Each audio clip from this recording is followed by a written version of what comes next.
Сайн байцгаана уу сонсогчдоо. Хуудас хэрэг хооронд нэвтрүүлгийн анхны дугаар та бүхэндээ хүрч байна. Студид Чанаг Нянгар Солонгоо нар байна. Сайн байцгаана уу сонсогчдоо. Энэ удаагийн дугаартаа бит хоёр Норвегийн ой хэмэх номын талаар ярилцгаална. Норвеги бол Японы алдарт зохиолч Харуки Муракамигийн дэлхийд даяар алдартай болсон роман байдаг.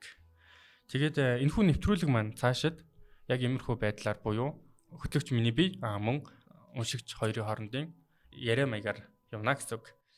За номын талаар одоо ерөнхий нэг товч дүгнэлтээ хэлэх юм бол энэ зохиол нь хайрын түүх, ганцаардал, өсвөр насны сэтгэл зүйн хямрал, амьдралын утга учирыг харуулснараа уншигчдын сэтгэлийг одоо татдаг тийм зохиол юм байна. Ерөнхий нэг дүгнэж хэлэхэд.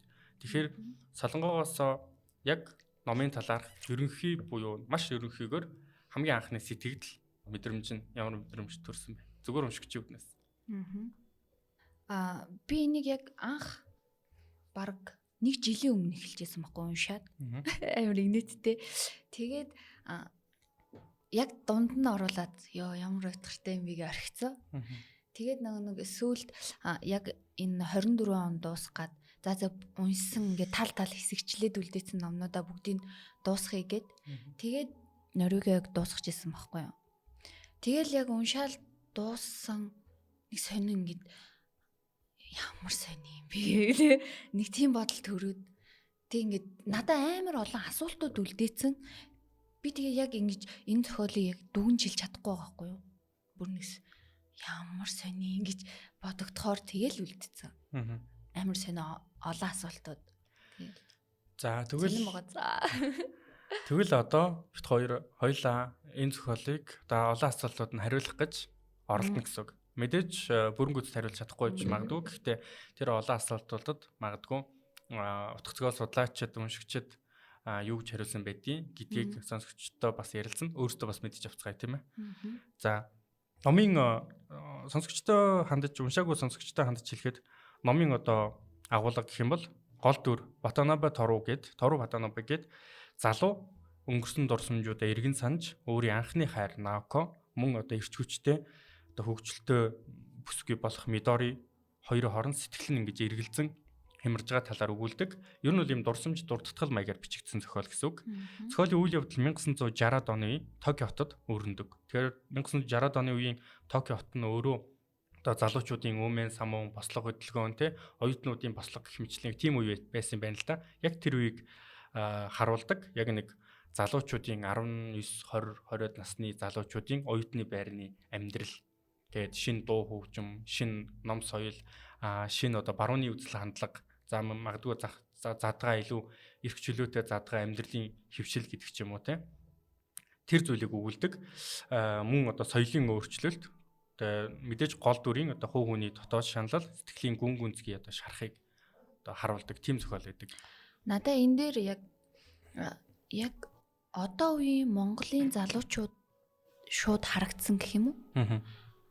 Одоо үеийн залуучуудтай адилхан яг тэр үеийн японочдын нэг хэм маяг нь амьдралынх нь хэм маяг нь би тэгж харсан. Тэгээд номоо ер нь ямарваа нэг номыг ч юм ойлгохын тулд тухайн одоо номын үйл явдал гарч байгаа цаг үеийг ойлгох хэрэгтэй л дээ.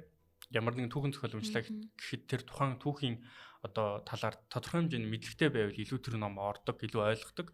Одоо зохиолч хэлэх гээд байгаа санааг илүү их ойлгосон байдаг. Тэгэхээр 1960-ад оны Токио буюу 1960-ад оны Япон гэдэг нь ямар вэ гэхээр яг чиний хэлсэнтэй адилхан. Бид нар бол мэдээж Японоос хөгжлөөрөө хэдэн 10 жилээр хоцорсон яваа. Тэгэнгүүт соёлын хөгжил, өөрчлөлт, одоо хөгжил гэдэг нь ч гэсэн яг ялгаагүй. 1960-ад онд Японд аль хэдийн одоо Монголд байхгүй төмөр зам, метро бүх юм үүсчихсэн байсан. Мэдээж дэлхийн 2 дугаар дайны дараа 1950-ад он гэхэд 10 жилийн дотор Япон маш хурдан сэргсэн. Тэгээд маш хурдан одоо нөгөө өөрийн бодлогоо өөрчилж тийм империалист одоо тийм төрөмгийн улс байсан бол одоо соёл урлаг, технологи маш хүчрэхийг тийм улс олж хөгцсөн. Үүнийгээ дагаад одоо оюутан залуусан ч гэсэн баруунд боловсрал эзэмшсэн. Уншдаг ном нь бас барууны уран зохиол, Америкийн соёл нэлийн хүчтэй туссан гэсэн. Тухайн үед 1960-ад он гэдэг чинь бас нөгөө Beatles хүчээ алдааг байсан, рок н роллын ихэнх үе гэдэг ч юм уу те, жаз хөгжим хүчтэй байсан, хипхоп хөгжим арай гарч ирээгүй байсан үе. Тийм учраас нөгөө юм барууны хөгжим, барууны соёл, барууны ном уран зохиол энэ залуучуудад нэлийн юм брэнд мод болж исэн гэх юм уу. Тэгэхээр залуучууд нь яг тухайн үеийн залуучууд магадгүй одооныхтай адилхан гэдэг маань одоо одооны монголчуудтай адилхан гэж байгаа маань яг ингэж харагдаж байгаа. Бас нөгөө сэтгэл санааны хувьд гэх юм уу? Одоо л хүмүүс ер нь сэтгэл зүйч тий сэтгэлээ өнгөдөг болоод байна шүү дээ. Яг тэр нь ингээд тэр үеийн Япон залуучууд яг энэ хэм маягт байсан байгаа байхгүй юу? Тэгэл манайх яг л нэг 50 60 жилийн хоцрогдолтой юм шиг л надад санагдаж байгаа. Тийм тэгээ мэдээж бас нэг Японых нь өөрийнх нь онцлог гэж бас байгаа л да тий. Яг нэг тэр замаар яваагүй.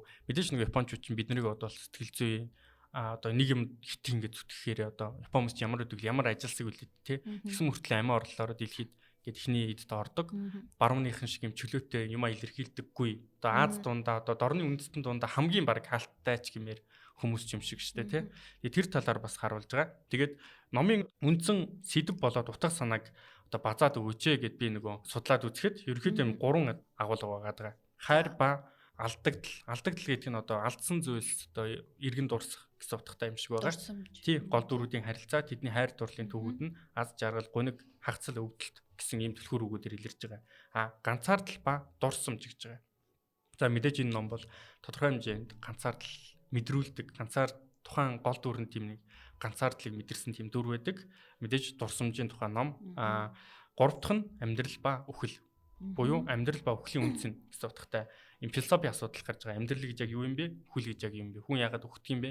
Хүн юуны тулд амьдрах ёстой юм бэ? Тэгээ зөв амьдрах гэх мэтлийн юм асуултууд гарч ирдэг. Тэгээд мэдээж номын нэр бол Алдарт Бидл самтлагийн Norwegian Wood буюу Норвегийн ой гэдэг дуунаас сэдвлэгдсэн. Тэгээ ми цаашдаа одоо энэ дууг яг яагаад сэдвлэгдсэн гэдгийг хоёулаа цаашдаа яриа явчих. Номын тухай нэг сонирхолтой баримт, цүг хэдэн баримт дуртахад Норвегийн ном нь одоо Японд гарсан даруйдаа шууд 4 сая гаруй хувь борлогдсон байт юм байна. Зөвхөн Японд шүү дээ. Одоо бол энэ тоо бол маш өндөр болоо өссөн байгаа. Тэгээд 2010 онд кино болж бүтсэн. Найруулагч Тран Ан Хунг гэдэг хүн киног найруулж гол дүрүүдэд Кени Ичи, Ринко Кикучи, Кико Мизухара гэдэг жүжигчид тогтсон. Тэгээд ном маань одоогийн байдлаар монгол хэлийг оролцуулаад 40 гаруй орны хэлээр орчуулгдсан гарсан юм байна. Нэг Японч ширээний ном болгодог гэд. Тэ? Яа тэгдэм болоо? Энэ талаар яг тийм гүнзгий олж судалж чадсангүй. Гэхдээ ерөөхдөө ийм одоо нөгөө мэдээлэл байсан. Японы сэхэтэн айл болгон номын сандаа заавал байлгадаг. Өсвөр насны хүүхдтэй, ер нь хүүхдүүдэд заавал уншуулдаг гэсэн. Тэгээ энийг нөгөө нэг яагаад юм бол гэж үзсэн чинь уран зохиолд нэг ийм төрөл жанр байдаг л та. Өсвөр насны уран зохиол гэх юм уу? Одоо жишээ авах юм бол одоо энэ Норвегийн Catcher in the Rye гэдэг одоо хөх тариантал ирмэгт гэдэг ч юм уу те. Killing Mockingbird гэх буюу нөгөө нэг гурвалтай көнөөхий гэдэг ч юм ийм алдартай тийм зохиолууд гол дүр нь яг ямар вэ гэхээр хүүхэд наснаас одоо насан туршидын амьдрал руу шилжиж байгаа. Тухайн хоорондох одоо хайр дурлал, хагцал тэгээ нэг томчуудын нийгмийн амьдралд хөл тавих гад одоо унж бүдрээд те явж байгаа талааг өгүүлсэн зохиолуудыг ерөнхийдөө тэгж нэрлэдэг. Тэгэхээр тэр ангилд орж байгаа зохиол байгаа. Тэр ангил дундаа бас нэлийн дээгүүр орохоор одоо зохиол байгаа. Тэгэхээр мэдээж өсвөр насны залуу хүмүүст бол ирээдүйн амьдралд чинь ийм зүйл тохиолдох магадaltaй. Яавал алдаж эндэх вэ гэдгийг магадгүй маш сайн сургамж болохоор зохиол гэж бодоод байгаа. Би эндээс за чи болохоор 2 уншсан тий? 2-оос олно. Хиттэй хэдэн настай да? Анх 17 наснда буюу 1-р курст яг орох жилдээ уншсан. 17-т 1-р курст орсон юм. Тэгсэн. За. Тэгээд дараа нь нэг 19 настай хавцаа уншсан баг. За. Тэгээд дараа нэг сонсдог номоор бүтэн сонссон юм. Тэгээд сүүлд буюу энэ онд нэг уншсан. Тэгэхээр нэг бас нэг дөрвөн мөрөл юм да тий. Яг унших болгонд өөр мэдрэмж төрсөн үү? Надаа яг тэгэхээр ном шиг санагдаад байгаа байхгүй юу? Тий. Энэ юу юм бэ лээ? Эхний хоёр нөгөө насны хувьд ойролцоо байсан учраас нэг айхтар нэг л мэдрэмж төрсөн гэж би бодоод байгаа. Сүүлийн хоёр буюу тэр дундаа сая уншихад бүр маш өөр мэдрэмж, маш олон зүйлийг ойлгосон. Яг тэгэхээр нөгөө нэг насны хувьд ч гэсэн тодорхой хэмжээний одоо амьдралын нас өнгөрөөд тэгээ энэ ном дээр гарч байгаа зарим зүйлсийг өөрийн биеэр үзээд алдаж оноод явчихсан учраас энэ номын одоо 17 19 дэд уншсан одоо унших үед энэ яагаад ингэж хандлаа гэх тий гайхагдсан бол тий одоо бол ингэж эргээ бодоход амьдрал байдаг юм штэ нэрэл тэгдэгтэй гэж боддог. Би болохоор өнгөрсөн жил уншсан гэж штэ тий яг л За энэ чинь амьдрал шүү дээ гэж бас бодогддог байхгүй юу? Би яг 19 20-той эсвэл тэрнээс жоохон уншсан бол амар шоконд ороо. Бүр ингээд шоконд ороо. Ийм юм байж болдгийм үү те. Ингээд нэг хоёр эмэгтэйн донд нэг эрэгтэй ингээд гүүгээл те. Эмэгтэйгийнх нь хувьд нэг үнд сэнгүүч юм шиг яг тийм мэдрэмж. Хоёуланд нь хайртай ч юм шиг. Хайртай гэхээр тэр нь би нэг итгэхгүй байсан байгаа байхгүй. Одоо болохоор за ер нь бол байх боломжтой. Энд ч л амьдрал шүү дээ гэдэг нэг тийм. Тийм тэгээд энэ нөгөө нэг ухамсарын урсгалаар гэж одоо Монголд орчуулад идэх орон зохиолд нөгөө хүний бодол хүүрнэлээр үйл явдлаа өрнөж байгаа зохиолыг тэгж хэлдэг байхгүй юу? Энэ зохиолын одоо нэг давуу тал нь болон сул тал нь одоо анхлан уншигч буюу одоо яг ингээд сууж уншиж зороогоо залуу уншигч ч юм уу те жоохон уйтгартай санагддаг. Харин ингээд яг ингээд ном уншаад илүү ингээд тодорхой хэмжээний ном уншсан хүмүүсийн ард бол энэ ном илүү нэг юм гарын авлах шиг ном болж хувирдаг. Одоо мэдээж иймэрхүү номод чи одоо ингэвэл тэгнэ чи одоо ингэвэл мөнгө олно хайр дурлалд ингэх ёстой 1 2 3 дугаар дүрм гэж байхгүй. Яг тухайн дүрийн өнцгөөс энэ хүн ингэж алдаж гин ингэж онж гин эндээс та өөрийнхөө ойлгох юм ойлгож аваа гэж одоо уран зохиол хэлдэг учраас яг энэ ном бол яг тийм ном байгаад байгаа. Яг л тийм байсан. Унших болгонд эндээс нэг юм авдаг. Гол дүр бол юм төгс хүн биш. Алдаа оноо гаргадаг. Тэгээ юм залуу хүн байгаа байхгүй. Яг цэвэр юм залуу хүн алдаж ондог хайр дурлал буруу шийдвэр гаргадаг, зөв шийдвэр гаргадаг тий. Тэгэнгүүт хамгийн гол нь маш гол дүрийн залуу маань өөрийнхөө бодлыг маш сайн чагнадаг дүр байна. Зүгээр л ингээд заа гэж хайчдаггүй. Би энэ эмэгтэй яагаад хайртай юм бол. Тэр нь яг нөгөө олон ном уншсан тань бас холбоотойгоо өөрөө их ном дуртай штэ энэ гол дүрийн залуу чинь. Надтай адилхан санагдсан шалтгаан бас тийм.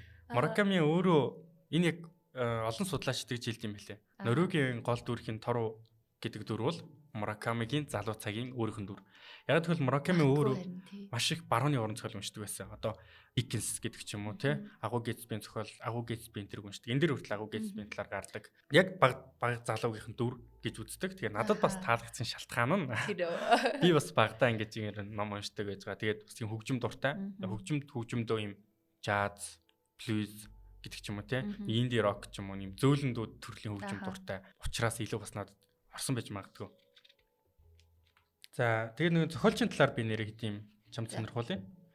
Мураками Харуки 1949 оны 1 сарын 12-нд Японы одоо хуучин нийслэл буюу Кёто хотод төрсөн юм байна. Тэрээр Васедагийн их сургуулийг төгссөн бөгөөд хамгийн анхны роман буюу Салхинд бүү илэгдсэн шувуу гэдэг зохиолоо 1979 онд 30 настайдаа бичсэн байдаг. Тэгэхээр Мураками өөрөө ер нь зохиолч дундаа хожуу уран зохиол руу орсон. Ихэнх зохиолчид одоо багада шүлэг яруу найраг бичээл те явдаг хүн байсан бол Мураками им ном унших дуртай, хөгжим сонсох дуртай, тийм хөгжмийн дэлгүүр мэлгүүрт ажилдаг хүн байж байгаа л одоо гинтл бичээд эхэлсэн гэж өөрөө ярьд юм бэл. Гинтл галтгооныхоо өрөө зоочгол бичээд эхэлсэн. Тэгэхээр им сонин юм. Тий одоо туршлагатай хүн байгаа. Тэгээд дэлгүүр ч юм уу, jazz клуб ч юм уу те аль нэгэнд нь ажиллаж байгаад нэг л өдөр бичиж эхэлсэн гэдэг. Тэгээд Муракамигийн уран бүтээлүүд нь бодит ба хийсвэр ертөнцийн заагийг бүдүүрүүлсэн өвөрмөц хэм маягаараа танигдсан байдаг. Түүний алдартай зохиолуудын нэг болох Норвегийн ой роман нь 1987 онд хэвлэгдэж олон улсын уншигчдын анхаарлыг татсан байна. Тэгээд Никки 84 1084 ч гэдэг 2009-2010 онд бичигдсэн 3 ботоор одоо монгол хэлэнд орчуулж гарсан. Мөн эрэг дээрх Капка 2002 онд бичигдсэн Торгон цэргийн хорон даргын аллага, өнгөгүй Тазаки Цукуру ба түүний эргэлтийн он жилүүд гих мэтчлэн зохиол бүтээлүүд нь монгол хэлэнд орчуулагдсан гарсан байдаг. Монгол хэлэнд Непко хэвлэлийн газар болон Монсодор хэвлэлийн газар энэхүү зохиолчийн номуудыг ер нь орчуулагдсан гарсан. Гэхдээ мэдээж орчуулдаг номууд маш олон байгаа. Одоо болтол зохиол бүтээл нь гарсаар л байгаа. Тэгээд энэ ном нь тустай юм одоо дэлхийд Мураками сонирхогч гэдэг юм хүрээлэг үүсгэсэн. Монгол төрөлхтөл юм хүрээлэл байдаг. Зөвхөн Мураками номуудыг уншдаг. Эсвэл Муракамигийн номуудад дургу гэдэг тийм хүрээлэл хүртэл үүсчихсэн гэсэн үг. Тэгээд чи энэ зохиолчид тэр дуртай. Би одоо баг ганцхан номд дуртай тэр номын талаар одоо ярьж байна гэсэн. Бусдын уншсан уу? Уншижсэн. Гэтэ нэг тийм амар таалагдаагүй. Фэнүүд нь ингэж хэлт юм байна. Муракамигийн номыг өөртөө улам бүр шигдүүлдэг бүлээн зөөлөн шавартай адил гэж. Тийм. Надаа яг онсон шиг санагдаж байна. Тийм. Тэгээд одоо энэ онд бас энэ оны сүүлээр бас нэг ном нь гарах сурагтай байгаа юм байна. Тэгээд сонирхолтой нь Мураками ийм алдартай зохиолч мөртлөө одоо л Нобелийн шагнал аваагүй. Энд нь ингээ фэнүүд нь ингээ маш их юм бухимддаг. Сүүлд Казуо Ишигуро гэж Британийн зохиолч. Гэхдээ нэг Япон гаралтай. Япон бохгүй юу. Гэхдээ Британий иргэншилтэй Нобелийн шагнал авсан.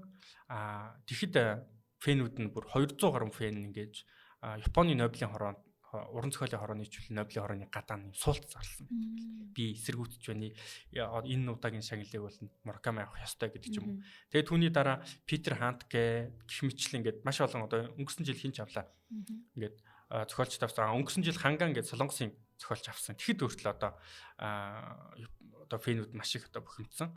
Нэг бодлын их сонин аль хэдийн одоо Нобелийн шагнал авчихаар зохиолч мөртлөө Нобелийн шагнал авч чаддгүй. Нэг бодлын азгууч гэмээр юм уу эсвэл ямар нэгэн байдлаар ахуулдаггүй гэж одоо тийм хардлагууд одоо уран зохиолын хүрээл донд явд юм байна л да. Тэр юунаас болд юм болоо? Тэрийг сайн мэдэхгүй. Ямар ч байсан фэнүүд нь бол ингээд зөрүүд Мураками юу өгөхгүй байгаа гэдэг ч юм уу те. Гэхдээ миний бодоход бол аль хэдийн авчгаар хэмжээний болцсон баг гэж бодож байна. Тэгээд манай энэ Норвегийн ном нь болохоор бусад номуудаас цорын ганц ялгаатай ном. За цорын ганц гэж хэлхэн цаашаа өгүүлбүүд байдаг л та. Гэхдээ бусад номуудыг харах юм бол одоо жишээ нь 184 эрэг дээр Капка, торгон цэргийн хорон даргын алга, өнгөгүй Тазаки Цукуру ба түүний эргэлтийн он жилүүд энэ номууд нь хөвчлэн юм сайн нэг тодорхойлолтноор гарсан шиг юм бодит байдал болон хийцүр байдал хоёрын юм холимог юм шиг. Магадгүй юм одоо шидэт реализм гэж байдаг яг тэрэн шиг бодит юм шиг, үлгэр домогч юм шиг, ичэд гараад байгаа юм шиг, эсвэл тухайн хүний бодолд нь яваад байгаа юм шиг, зүү зэрэглэж юм шиг. За тэгээд дараа нь би нөгөө нэг яг энэ номыг уншаад миний амьдралд хэрхэн одоо нөлөөлсөн болон хэрхэн өөрчлөлт гарсан гэдгээ ярив. Тэгэхээр тэрнээс өмнө чамд сонирхолтой юм байвал. За чи ярьж. Би тэгээд дундаас нь тэгээд өөр сэдв рүү орж магадгүй. Юу яасан?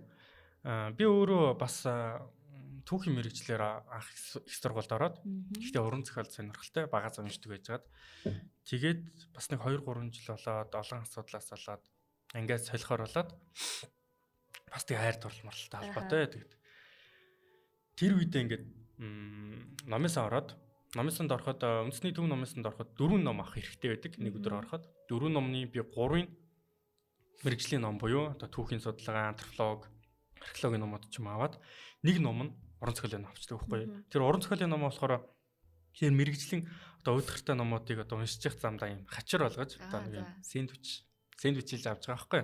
Гэхдээ хамгийн харамсалтай нь одоо 6 өнгөрөөгөө 7 өнгөрөөгөө нөгөө номоос хаах болж байгаа шүү дээ. Тэгэхэд би нөгөө мэргэжлийн номууд ойлгохтой уншаагүй. Уран зохиолын ном уншаад дуусгасан байдаг байхгүй. Оо за. Тийм ингээд нэг өдрийн дотор шүү дээ. Нэг өдөр нь аюур цааны элб зэрэглээг авдаг бол маргааш нь магадгүй очир хэрэгшээгчийг авдаг ч юм уу те. Тэрний дараа өөр юу байдгийг. Тэгж авсаргаад нэг мэдхэд би ингээд уран зохиолын ном уншсан олон мэргэжлийн номуудаас хэдийг л нэг цааш нь оруулаад тэгээ мэргэжлийн ном ч одоо миний хамгийн гол бол би даалт орох хэвээр ном шүү дээ.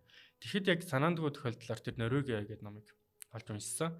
Тэгээд ийм сонин нөгөө яг л чамааг бичсэн юм шиг санагдсан. Ер нь ингээд бүхэл уншигчид тэгж боддог юм шиг байгаа. Энийг уншаад нэг таалагдсан ном харангууд энэ яг би гэдэг тий эсвэл өөр нэг хүнийг ингэж орлуулж боддог ч юм уу. Ер нь тэгж унших нь илүү гоё байдаг байхгүй. Би болохоор орлуулж бодсон нь юм байна. Тийм үү. Тэгээд гол дүртэйг би бүр маш адилхан байсан. Тэгээд одоо хайр дурлалын асуудал тэгэл нөгөө оюутны байранд байдаг те эргэн тойрны хүрээл одоо Нагасава шиг нэг залуу ингээд миний эргэн тойрныг харах юм бол яг адилхан нэг хүн байж байгаа байхгүй. Тэгэнгүүт нөгөө давтлагч гэдэг нөгөө гэрт ингээд амар цэвэрхэн нэг залуу байдаг шүү дээ. Тэрэн шиг хүн хүртэл ингээд байж байгаа. Тэг ингээд янз янзын хүмүүс ингээд эргэн тойронд нь байж байгаа болохоор мэдээж Навко шиг Мидори шиг гэдэг ч юм уу те. Өсгөж байна. Би энэ асуултыг хамгийн сүүл асууя гэж бодож исэн байхгүй юу. Гэхдээ одоо асуучих. Давтлагч хайцсан бэ? Мэдхгүй. Тэр их сайн те. Давтлагч гэхдээ юм дараа нь нэг хит хэд ордогддаг яг нөгөө юм хэрвээ давтлагч байсан бол одоо ярих юмсан гэж нөгөө нэг боддөө шүү дээ те. Мэдхгүй. Би тэр бол нэг тэр дүрийг тэр зохиолч яагаад гаргаж ирсэн бэ? Ер нь чи юу гэж бодож байна? Давтлагчтай хэсгүүдийг ингээ харах юм бол амар хөвчлөлтэй байдаг. Ер нь амар үйл явдалтай байдаг байхгүй юу? Өглөө гараад, өглөө босоод цонх мохоо ягаал те. Тасгал масгал хийгээл гэдэг юм сонин одоо магадгүй тухайн давтлагчийг байх үеийн хиний Торугийн Ватанабегийн амьдрал бол ер нь харьцангуй энгийн байсан. Давтлагч явсан цааш ер нь бүгд амьдрал нь ингээ эргээ харах юм ийм жоохон бараан гэдэг ч юм уу эсвэл жоохон юм сэтгэл санаагаар унсан гэмээр ч юм уу ер нь жоохон юм хэцүү хүнд болж эхэлдэг. Давтлагчийг байх үед Навко зөв зүгээр байсан. давтлагчийн талаар ингээ ярьж инээж өгөрдөг. Давтлагч бол ер нь бол юм гэрэл гэгээтэй талын одоо бэлэгтэмдэг юм шиг санагддаг байхгүй юу? Одоо ямар кино эхлэхэд ингээд нэг жирийн амьдрал өрнжээд нь штэ. Гэтэл ингээд гол дүрийн Баатарт нь ямар нэг юм тохиолдоод тэгээд нэг тийшээ явдаг. Тэгээд асуудал ингээд үүснээр одоо киноны зангиллаа эхэлдэг үл яг уран зохиол дээр ч гэсэн адилхан зангиллаа гэж байдаг.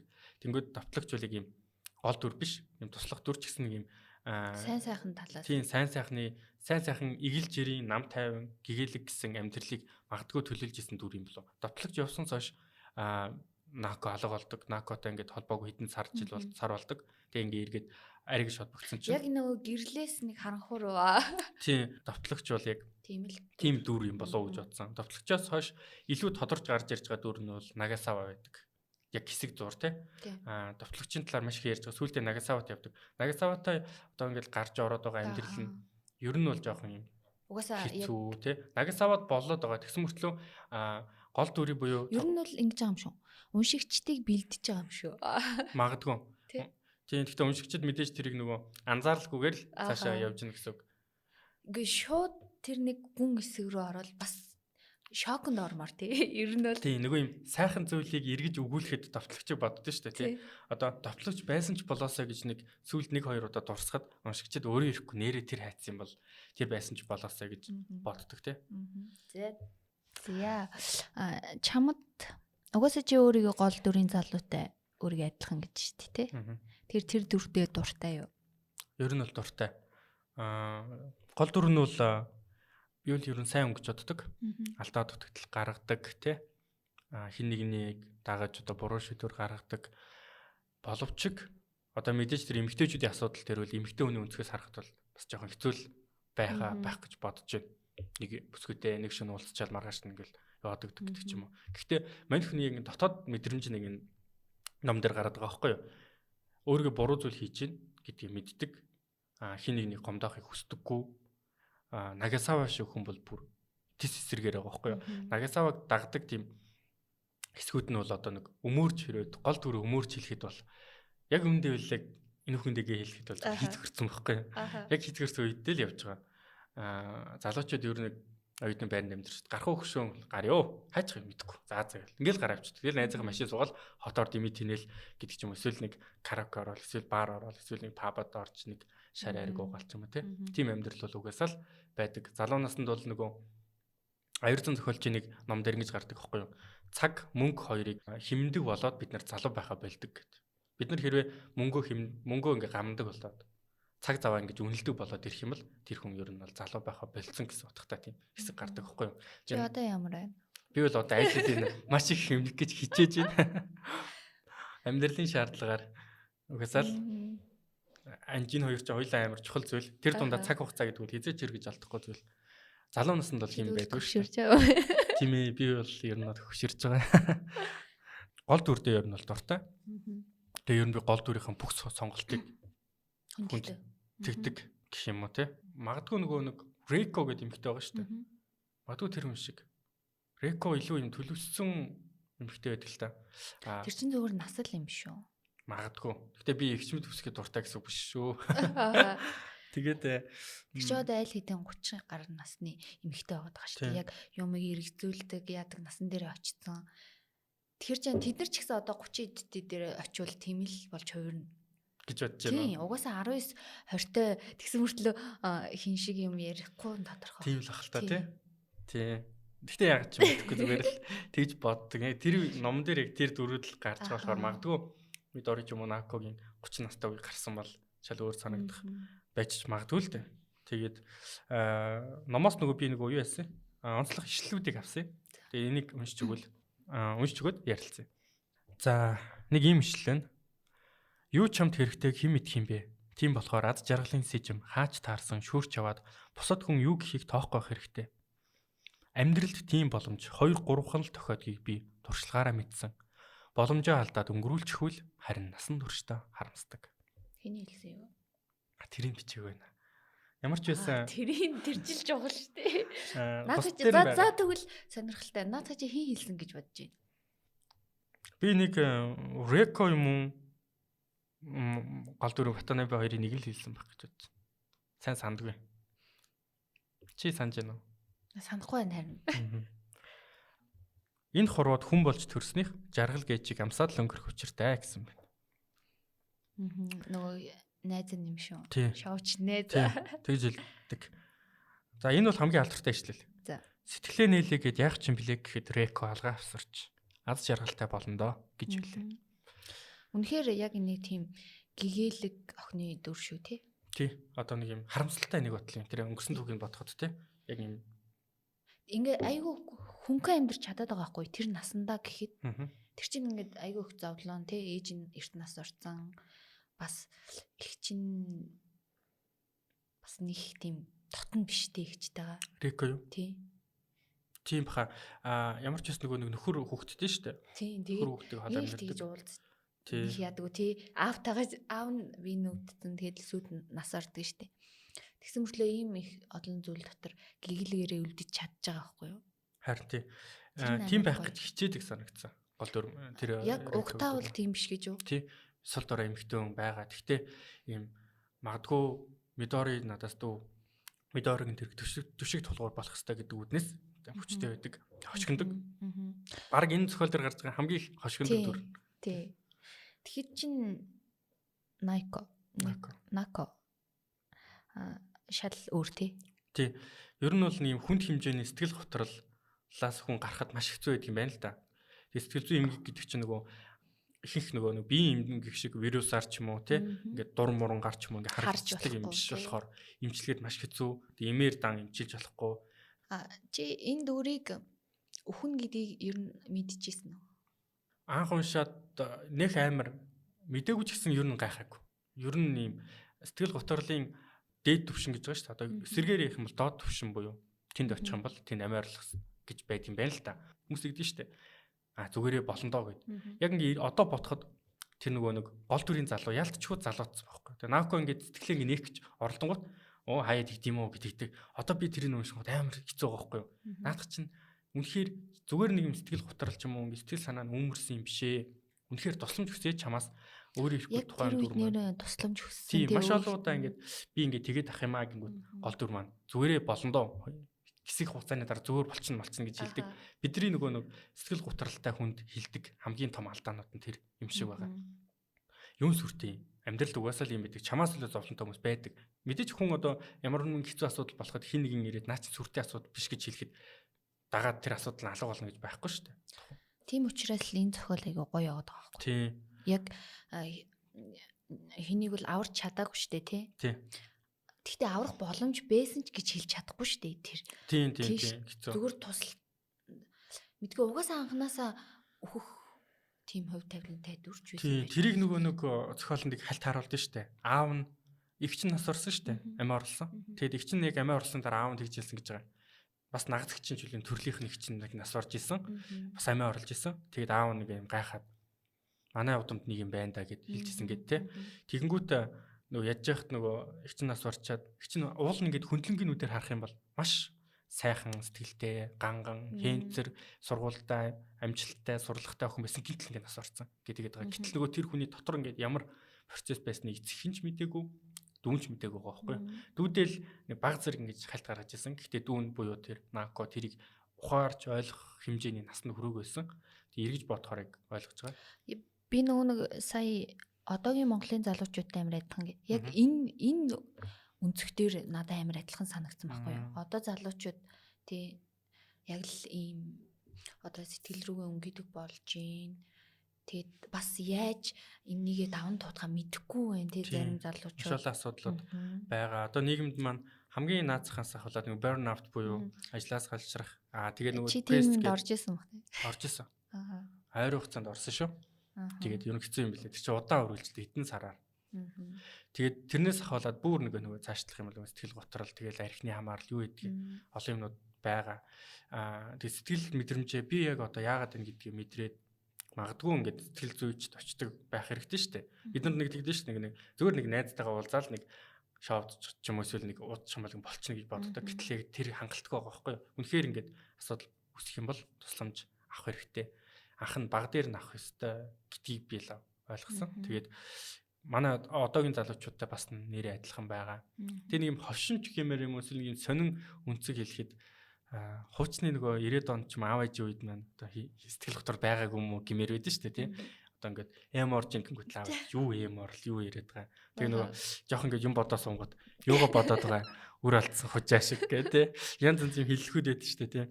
Одоо бид нар яг шин шатнд эн чинь бас нэг дэвшил байгаа байхгүй юу? Тий, яг нөгөө нийгмийн хөгжлийг дагаад гарч байгаа юм дэвшил ч юм уу эсвэл асуудал байж магадгүй гэж бодсон. Би энийг бол дэвшил гэж хараад байгаа. Анхдагч хэрэгцээнүүд нь ингээд хангагдсан. Тэгээд ингээд цаашаа гүнлүү н орж штэ. Ер нь хөгжлийнхөө хувьд одоо дээш нэг шат ахиад байгаа байхгүй юу? Тэгээд миний хувьд бол хөгжил. Чиний хувьд? Миний хувьд мэдээж хөгжил мөн. Тэгтээ нөгөө хит нөгөө ийм одоо жишээ нь өөрийгөө чагнадаг хит ингээд одоо нөгөө юм хошин нэг юм байдэн штэ. Өнөөдөр цас орсон болохоор ажилдаа очиж чадахгүй нэ даргаа гэдэг нөгөө хитрүүлж хэлэхэд нэг тийм байдэн штэ тий. Үүсцэн байгаа штэ. Одоо сэтгэл санаа сонирн байна. Одоо өнөөдөр баяжтай цайны өдөр гэдэг ч юм уу. Заавал нэг юм орох ёстой юм шиг тий. Нэг тийм хандлага байгаад байдаг.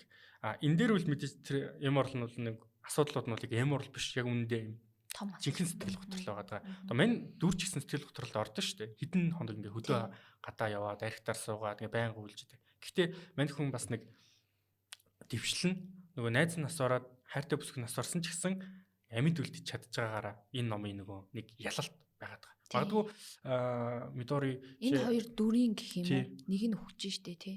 Тий тэгэхэд Ватанабе бол хүл хөхөр штэ. Амар хэцүү ингээд Токиод гав ганцаар амьдарч байгаа. Ээж аав нь хөдөө байдаг тий. Тэгээд найз нөхд гэх юм бол баг байхгүй. Нагасавад яг үндэ юм чин сэтгэлээ ярьдаггүй найз штэ. Зүгээр л гадаа явж ууж муудаг тий. Тэрнээс өөр найз гэхээр байхгүй.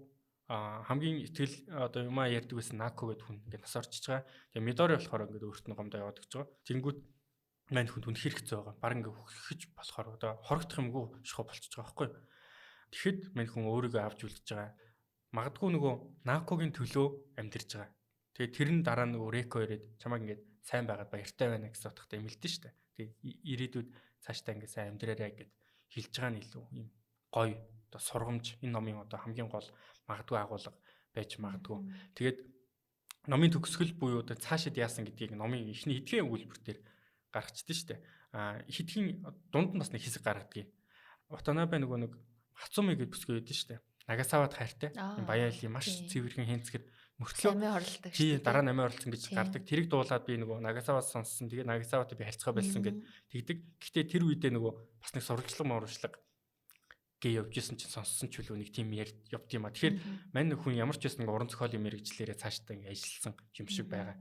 Тэгээд Германд ингээ бууж ийн гэхээр би зүгээр ингээ төсөөлж боддог байхгүй юу? Мань хүн нэг юм сурвалжлагаар ч юм уу те. Эрдэм шинжилгээний хуралд орох гээд Германд ирж байгаа ч юм уу те. Дахиад Германд ирлээ гэх. Тэгээ өмнө ч гэсэн ингээ явж исэн. Тэгэхээр ингээ улс хооронд ингээ явдаг ажилтай. Магадгүй сурвалжлагч эсвэл зохиолч болсон ч юм уу те. Яг өөрийг л битсэн баг. Тий, зохиолч болсон байж исэн. Тэгээ нөгөө шууд нөгөө Германаар ирээд унд шүү дээ те. Нөгөө сайхан аялаараа гэдэг ингээ үйлчлэгч нь хэлэхэд тэгэхээр мэдээж мань хүн өндөр боловсралтай ийш тийшээ ингээ явдаг ажилтай болсон. Тэгэхээр мань хүн бол аль хэдийн амьдрал ингээд гой шугамаар явцсан хүн байгаа. Тэгэхээр өнгөрсөн амьдралаа эргэж дурсахад Нако гэж хүн байсан. Багт нь Кизукугээ залуу байсан. Тэгээ Мидори гарч ирсэн. Чи Мидори суусан гэж. Би л суусан гэж боддог. Тэгээ нэг зохиолчийн хамгийн гоё юм нь нөгөө бүх юмаа тайлбарлалгүйгээр ингээд уншигчтай үлдээсэн. Надаа бол за суусан ч явах те суугаагүй ч явах те би бол цааш нь нэг бодохыг тэрийг бол бодохыг хүсээгүй. Тий яг хоо харин эсэргээрээ яг тэр нэг ингээд 20-тай хүүхдийн ингээд хайр байгаад байгаа шүү дээ тий. Тэгээ тэр нь ингээд зохиолч ингээд улмал ингээд бүдгэрээд байна гэдэг байгаа шүү дээ дурсамж нь. Тэгэл тэр ингээд мартах тал руу ороод байгаа шүү дээ. Тэр нь л жоохон надад бас сонирн байсан гэх юм уу. Угаасаа л цаг хугацааны юу л да. Тэгтээ тийм мартдаг. Тэгтээ харамсалтай гэж. Тийм харамсалтай байсан. Зүгээр тэр яг хэсэг нь харамсалтай байсан. Би бас анх тэгж боддог байсан байхгүй юу? Ягаад мартдаг вэ? Мартахгүй. Би нэг анх уншиж байхдаа анхны хайр би нэг уншсан шүү.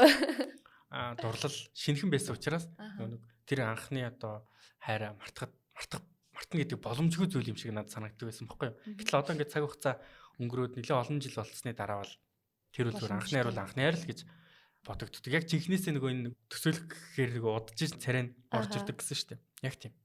Яг тийм болд юм. Би болохоор амар шуналтай юм болоо. Яг ингээд би өөрийгөө дурсуулахыг амар хүсээд идэг. Тим төрлийн хүн байгаад байгаа байхгүй юу? Нако эхний бүлгийн төгсгөл тэгдэг те. Намайг дурсаж яваарай. Тий. Яг тэр хэсэг дээр ингээд баг өөрийгөө ингээд хамгийн сүүлд өгцөн байгааг илэрхийлээд идэг юм шиг санагдаад байдаг. Ер нь өгөхээ баг ингээд. Тий. Өөрөө л мэдчихсэн. Тэгэхгүй хамгийн амар нөгөө яг амь орлох үед чинь ингээд бүр ингээд доошлоо очиод хүмүүс амь орлон гэж боддог л эсэргээр ер нь амьдрал дээр тийм байдаг гэсэн. Яг амь орлох хүмүүс ингээд бүр ингээд доош унаад яг тэрнтэй тулчих юм бол хүмүүсээс тусам угааж нэмэргүй байна гэдгийг ойлгонгуудаа хүмүүс нэг мэддэгдүүлэхгүй тул магадгүй хэд удаа амь орлох хийц хүмүүсийн хувьд бол юу ч болоогүй юм шиг үнэхээр ингээд биеийн сайжирч байгаа юм шиг сэтгэл санаа сайжирч байгаа юм шиг дүр үзүүлдэг. Накоч гэсэн мэдэн штэ. Бүр ингээд олсмолсоо бэлдэж ирээд ингээд нөгөө амралтынхан газар ингээд рекорд мунтуулаа шүн гараа явцсан гэдэг тий. Тэгээ хинтээ уулзсан гоё тий. Тий. Тэгээд яг ингээд тэр мэдээг сонссны дараа яг Ватанабегийн оронд би өөрийгөө төсөөлөхөд ийм жингүүцсэн байдал ингээд орцсон. Ингээд хүмүүсийн яриа ингээд амар хол сонсогдож байгаа юм шиг тий. Ингээд нэг кинон дэр нэг ийм хүн цохилт амгууд нэг дүн ингээд нэг юм сцен орж ирсэн шүү дээ. Тэр шиг болцсон. Тэгээ тэр байдалтайгаа баг 2-3 сар ингээд хөдөө байгаа. Чи киног нь үзсэн үү? Үзсэн. Тэрэн дээр яг тэр хэсгийг яаж ярих вэ? Нэг л удаа үзсэн. Кино нэг айхтар таалагдаагүй. Угаасаа яг зохиолыг кино болгох ч аюу хэцүү юм. Хэцүү байдаг. Тэр дундаа юм нэг юм бодлоор дурсамж бодол гарцгаа зохиолуудыг тий. Тэгээд гол дүрийн Наоко тоглолт гэж жүжигч надад таалагдаагүй. Сонголт нь. Яг тэгэхээр тэр жүжигчин өөрөө нөгөө ер нь Холливуудын юм кул юм дайчин шолон молом тийм 47 ронын дээр шолмын дүр тоглодог байхгүй ингээд шолон молом үнэг болж хувирж мөрөөл тэгээ ер нь дандаа нэг тийм зөвүүн дүр тоглодог хүн гинт юм Нако шиг юм сол дорооч юм шиг юм сэтгэл татам өцгөлөнтэй тэгсэн мөртлөө юм сол дороо сэтгэл зүйн үед юм асуудалтай хүний дүр надад сайн гараад чадаагүй юм шиг санагдсан. Мидори тоглосон жүжигч юм бол яг Мидори байсан. Би бол одоо Мидориг уншихдаа тэр жүжигчин царайгаар ингэ төсөөлдөг байхгүй юу? Тэнгүүд Нако болохоор шал өөр хүнээр төсөөлдөг байхгүй юу? Надад бас тийг санагдсан. Тий, гол дүр нэг юм Япон биш царайтай хүн байгаа зү тий. Тэгэхээсээ илүү зүгээр тэр эмхтэйг нэг царай надаа өөр харин тий ер нь нэг Нако биш юм шиг санагдсан надаа. Тий. Надад бас тэгж бодогдсон юм байна. Тэгээд энэ Ринки Кикучи гэж жүжигчин тоглосон юм байна. Нако тоглосон. Энэ жүжигчин чинь яалтчгүй нэг юм релиз магийн царайтай. Тэгээд би болохоор нэг урт ус мүстэй төсөөлдөг байхгүй юу? Тэгсэн чинь энэ дээр нэг богино хүстэй аваад энэ жүжигчин 47 он тоглосон байна. Pacific Rim 1 2 гэ алдарт нэг мангасуудтай тулаантай кино тоглосон юм байна. Тэгээд ер нь Холливуудын хит хитэн том алдартай кино тоглож ирсэн юм байна. Тэгээ яг тэрүүгээр нөгөө бид нар би лав төсөөлөд байгаа болохоор ягаад ч Нако гэж харж чадахгүй байгаа юм байна. Мэдээж дуунд нь дуртай. Одоо нэр дууныхын талаар нэг хальт ярив. За. Норвегийн яг үнэндээ Norwegian Wood аль алинаар л орчуулад байгаа юм л да. Норвег мод. Норвегийн буюу энэ дуу нь болохоор Beatles хамтлагийн дуу. Beatles-ийн олон алдартай дуу байдаг. Yesterday гэдэг ч юм уу те. Imagine гэдэг John Lennon дуу хэмчлэн том дуунуудынхаа сүүдэрт дарагдсан дуу. Тэгэхээр энэ дууг бас нөгөө нэг нэр нь одоо тэр шувуу дэрхийн нислээ гэж нөгөө нэр нь гэх юм а энэ дууны. Тэр нь болохоор дууныхын дотор нь гардаг нэг мөр ихгүй юу. This beard has flown гэд тэр шувуу нисэн адлаа. Гэт энэ нэг дууны агуулгатай одоо нийцдэг гэх юм уу. Гол одоо агуулгыг ярих юм бол нэг залуу нэг охин таньдаг байсан. Тэгээ тэр охин нэг удаа гэртээ орсон. Тэгээ гэрт нь орсон чинь суух сандал байгаагүй. Тэгээд мэдээж бүсгүй ингээ орон дээр суу гэж урьсан. Тэгээ залуу эмэгтэй хүний гэрт учраас орон дээр нь суугаасаа санаа зовоод та газар дэвсгэр дээр суусан гэдэгдэг. Тэгээд тэр бүсгүйтэй ингээ юм ярьсан гэд харсан чинь тавилгуудаа ингээ Норвег модоор хийсэн байдаг. Тэгээ Норвег мод гэдэг бол тухайн үеийн одоо эмэгтэйчүүдийн хувьд ийм секси идэвхтэй амьдралтай эмэгтэйчүүд ер нь бол ийм нээлттэй амьдралтай эмэгтэйчүүд гэж тийг төлөөлдөг. Учираас тэр залуу бол мэдээж дараа нь шүн юу болохыг мэдж байгаа, төсөөлж байгаа. Тэгээд бүсгүйтэй юм ярьсан, вайн уугаас суусан. Гэтэл бүсгүй залуугийн урамыг оголж унтахаар хөвцөн. Тэгээд сайхан амраараа маргааш өглөө ажилтаа гэдгсэн. Тэгээд тэр залуу болохоор би над байхгүй гэдгсэн чинь тэр залууг шоолсон гэж байгаа. Тэгээд тэр залуу өлгсөөр нойлынхын өрөөнд орж ван дотор ороод унтсан. Унтахын үг болохоор тэр бүсгүй мэдээж нөгөө орондоо өрөөг учраас. Тэгээд өглөө боссон beard has flown гэж байгаа. Нөгөө тэр шувуу нисэн отсон. Бүсгүй яваад гисэн гэсэн үг байхгүй. Тэгээд сайхан одоо нэг 9 тэггүүд Norwegian Wood гэж төгсдөг. Тэр нь юу гэхээр Норвег мод ийм шатамхаа мод байдаг. Тэр бүсгийн орыг ингээд шатааснаар дуу маань төгсөж байгаа. Ерөнхийдөө нэг ийм ганцхан нэг залуугийн ганц шөнийн одоо ийм бүтлгүй одоо one night-ийн талаар дуу гэх юм одоо. Тэгэнгүүт Зохиолтой яаж уйлд? зохиол дээр хэд удаа нөгөө энэ Накогийн тоглох дуртай дуу гэж гардаг. Тэгээ нөгөө дуугийн дуулдгүй ерөнхийдөө ихтэй нөгөө хөгжмийн тоглодог. Тэгээд Нако тэгж хэлдэг. Энэ дууны аялгауг сонсох болгонд ойд төрсөн юм шиг хачин мэдрэмж, гонигтай мэдрэмж авдаг гэж. Тэгээд би нөгөө номоо унсны дараа нөгөө дууга энэ дууг мэдж авч байгаа шүү дээ. Тэгээ ингээд сонсоод ер нь бол энэ дуун дуртай болсон. Хаяа ингээд байнга сонсдог.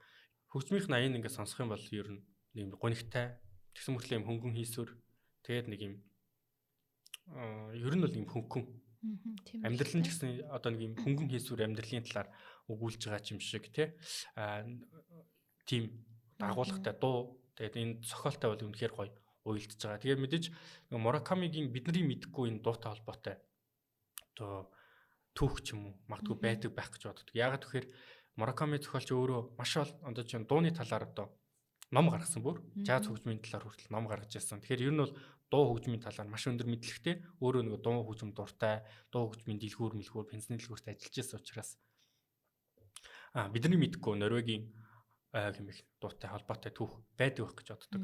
Тэгээд мэдээж Норвегийн дээр гарч байгаа агуулга нь тухайн одоо дүрийн бид нар одоо чинь одоогийн өнцгөр харахад Монгол хүний ч юм уу өнцгөөс харахад ингээл нэг бүсгүйтэй унтаал тэр нэг энгийн нэг юм хоол идж байгаа цай ууж байгаа юм шиг нөгөө тэр дундаа тэр Нагасава бол тий ингээд найз бүсгүйтэй мөртлөө өөр бүсгүйчүүдтэй ингээд уулзч учраа явдаг. Тэрний найз бүсгүйг мэддэг, найз бүсгүйтэй ч хэлдэг. Тэгээд чи одоо надад хайртай үсттэй би угаасаа ингэж явна чи хайртай бол явуул явахгүй юу да гэсэн хандлагаар ханддаг гэдэг ч юм уу. Тэнгүүт одоо манай гол дүр заримдаа хаяа ингээд цуг яваад танихгүй бүсгүйтэй хончоод маргааш нь дараа нь амар тэрэндээ харамсдаг.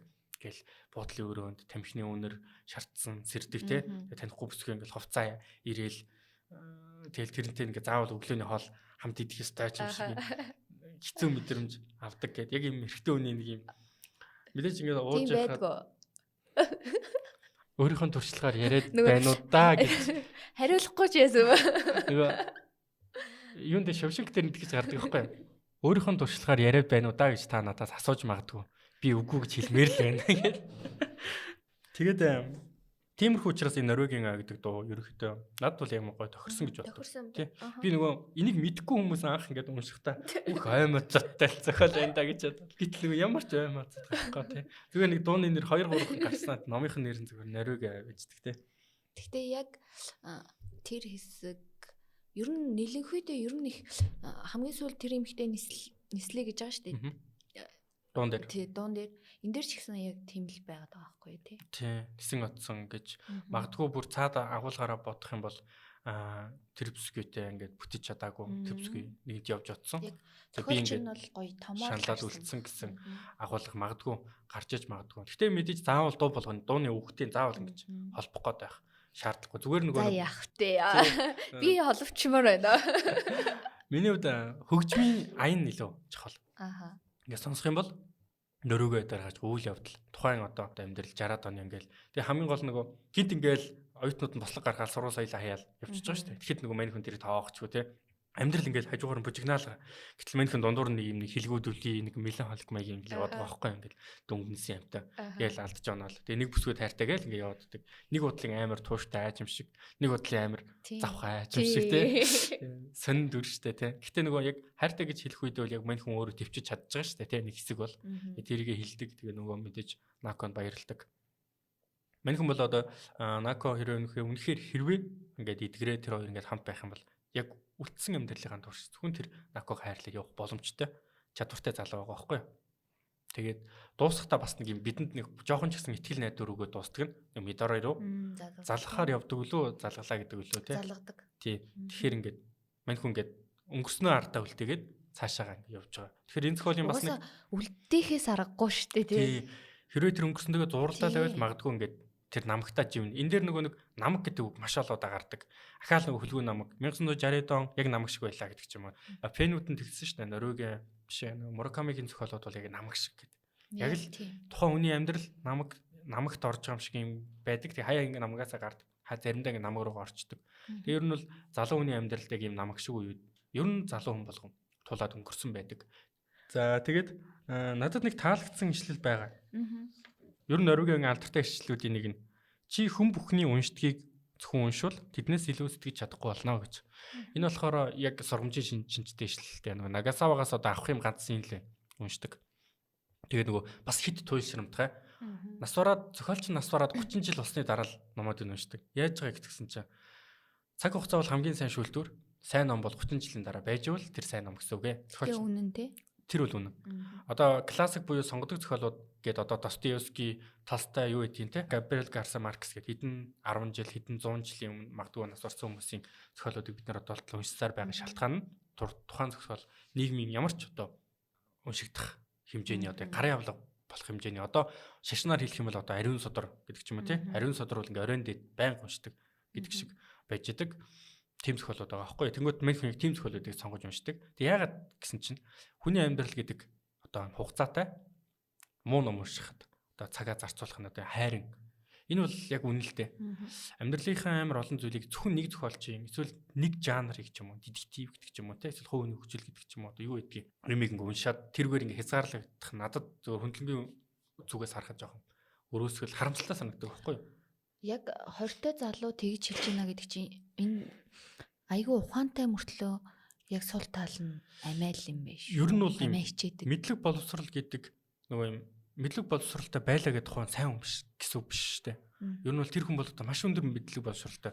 Тэр өөрийгөө дараа нь нөгөө ухаантай, чадвартай, амар өгдөлтэй байхгүй юу? Тэгс мөртлөө юм инэрэнгүй сэтгэл, нинжин сэтгэл гэж одоо хамгийн чухал зүйл тэр хүнд байхгүй байгаа. Одоо хүнийг ингээд хайдаг тэр хүн тэр үннээс болоод тэр хүн амиа орлсон байдаг те. Тэрэндээ дараа нь жоохон ч гэсэн харамслаа л гэсэн л юм хэлж байгаа. Тэгэл би угаасаа төрөө албаны шалгалтанд тэнцэн зүгээр тэнцэнхэн тодорхой зүгээр хэр өндөрт гарахаа одоо бодож үзье. Ер нь амьдралыг жоохон тоглоом гэж боддог. Гэтэл хүмүүс тэрний төлөө ингээд насаараа хөдөлмөрлөдөг гэдгийг мэдэхгүй. Тийм тэгээд энэ бас нэг гоё ишлэл байна. Эмэгтэйчүүдийн хамгийн дуртай ишлэл буюу одоо тэр дундаа Монгол эмэгтэйчүүдийн хамгийн дуртай ишлэл Муракамигийн Норвегийн номыг баг их нь уншаагүй мөртлөө энэ ишлэлийг мэддэг. За тэр ишлэлийг уншиж өгье. Сонсъё. Надад гүзэлцгэнтэй бялуугаар өлслөө гэхэд шөнийн 4 цагт гүйж ирээд аваад ирдэг. Идмээргүй санагдлаа гэж цонхоор шитгэхэд ойлгодог. Тийм л залуу хэрэгтэй. Мидорыг хэлсэн үг те. Одоо энийг ингээд фэйсбүүкээр ч юм ингээд мемзин болгоод видео болгоод амар их явдаг те. Гэтэл нөгөө энэ ном дээр гарсан байдаг шүү гэдгийг хэлмээр байна. Яг ч юм октод энэ ишлэлэнд амар дуртай ингээд шеэрлдэг штэ. Яг тэгэхээр яг л тийм залуучууд баг бүх эмэгтэйчүүд хүсдэг байж магадгүй те. Өөрийнх нь ямар ч үйлдэл гаргасан түүнийг ойлгодог, хүссэн зүйлийг аваад ирдэг тийм залуу. Чи тийм эмэгтэй дуртай юу? Үгүй ээ. Яг нөгөө нэг Мидори шиг эмэгтэйд бол дуртай. Байлгаж чаддаг. Мидори шиг эмэгтэй бол болохоор санагддаг байхгүй юу? Ухаантай. Бүр амар нэг сонирхолтой төрөхгүй ч гэсэн. Зүгээр нөгөө яг тэр ишлэлээр далимдуулж эрэгтэй хүнийг зөвхөн юм өөрийнхөө хэрэгсэл магадгүй мөнгө гэдэг ч юм уу те хүсүүдээ дууддаг гэж хэрэгсэл гэж боддог эмэгтэй хүн хэрвээ энэ ишлэл хэлэх юм бол надад бол үнэхээр муухай санагдана. Чи одоо хөртөө найз залуутай болохын хооронд юу юм бэ те баг цаад мөн чанар нь бол зүгээр хүнийг байгаагаар нь хайрлаж чаддаг л бид нар зүгээр тий цаад гүн утгыг ойлгохгүй зүгээр наахан тий энэ л ойлгоод шүү. Шүн билээ авчруулах гэдэг байгаа байхгүй.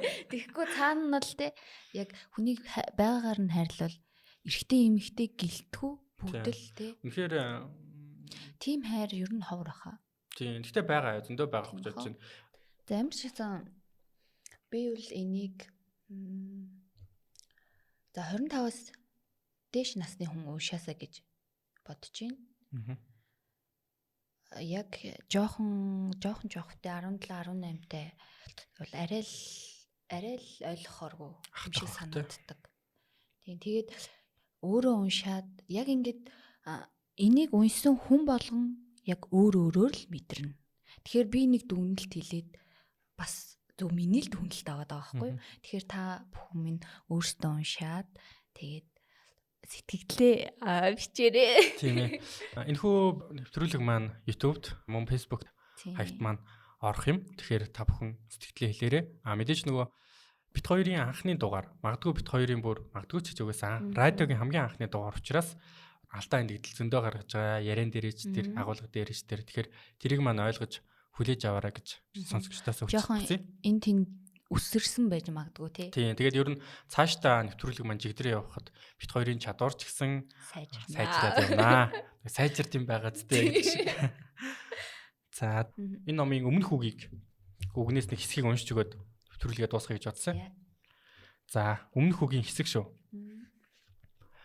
Энэхүү романа би 1986 оны 12 дугаар сарын 21-ний өдөр Грекийн Микен арал дээр эхэлж 1987 оны 3 сарын 27-ны өдөр Ром хотноо дуусглаа. Эх орноосоо хол хөндийн орчинд үзэг цаас нийлүүлсэн нь зохиолын үйл явдал нөлөөлсөн эсхийг нь мэдэхгүй ч зохиолч хүнд нам тавиа орчин юу юунаас илүү чухал үзээ. Энэ романы эхлэл хэсгийг Грект, өрнөлийг нь Сицилид, төгсгөлийг нь Ром хотноо төрөлсөн бөгөөд энэ зур би Beatles хамтлагийн Sgt. Pepper's хурцгийг 100 гаруй удаа сонссон доо. Эцэст нь дуртахад энэхүү романа амьдралын жамаар холдон одсон амт нөхөддөө өргөн барьж байна гэсэн юм өмнөх үгийн хэсэг байна. Энэ над маш их таалагддаг. Ер нь энэ номын бас гол агуулга нь амьдралын жамаар найз нөхөд магадгүй хайртай бүсгүй хэн байдгийг танил хүмүүс холдон оддог. Тэр үл амьдралын хууль. Бүх хүмүүс чиний тэрэгд ингээд өөрд хамт байна гэсэн үг биш. За тэгэхээр өнөөдөр хуудас зэрэг хооронд нэвтрүүлгийн анхны дугаартаа Солонгой бит 2 алдар зохиолч Мураками Харукигийн Норвегийн ой хэмээх номыг ярилцлаа. Дараагийн дугаараар иргэн уулзцгаая. Түр баяртай. Баярлалаа Солонгой. За баярлалаа. Баярлалаа. Ингээд та бүхэндээ Beatles хамтлагийн Норвегийн хэмээх дууг та бүхэн хүлээгээрэй.